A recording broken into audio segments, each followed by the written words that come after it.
You know, there may be signs that inflation is easing. Yeah, we've got Doug Lazader live for us in Washington. He's been watching those numbers, those inflation numbers, Doug, just released.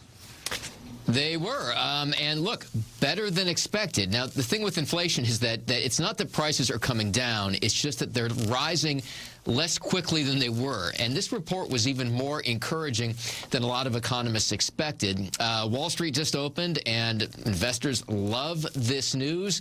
The Federal Reserve is also going through these numbers very, very closely. Gas prices, on average, fell almost another 2 cents overnight, according to AAA.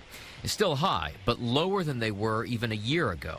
That is helping ease pressure on soaring inflation, just as the Federal Reserve meets today to talk interest rates. The majority of the economists are expecting that this is the end of the tightening cycle. We most likely are going to get 50 basis points right now in December, another 25 in January, and hopefully this is going to be it. So instead of the repeated 3/4 point hikes we've seen in recent months, many are expecting something more like a half-point increase. That will still make borrowing for just about everything more expensive, which the Fed hopes will continue to bring inflation down, but there are risks. There's a risk of recession, but it certainly isn't, in my view, something that is necessary to bring inflation down. And there is uncertainty here in Washington, too, as a new divided Congress comes to town next month. I think that's the big question. We'll see what happens. We'll have a divide in Washington, which will provide the opportunity. Markets like less change, right?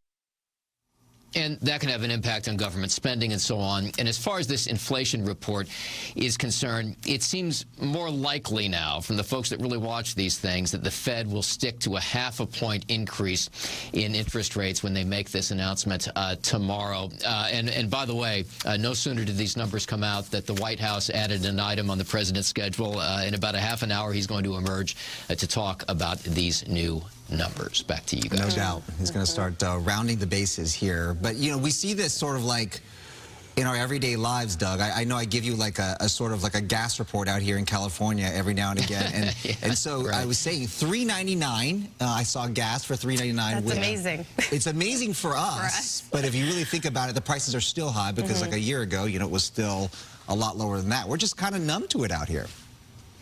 Yeah, the prices have come down a lot. And when we think about where they were at the peak of all of this, inflation at its peak was, what, like 9% or whatever. I mean, it was really, really high.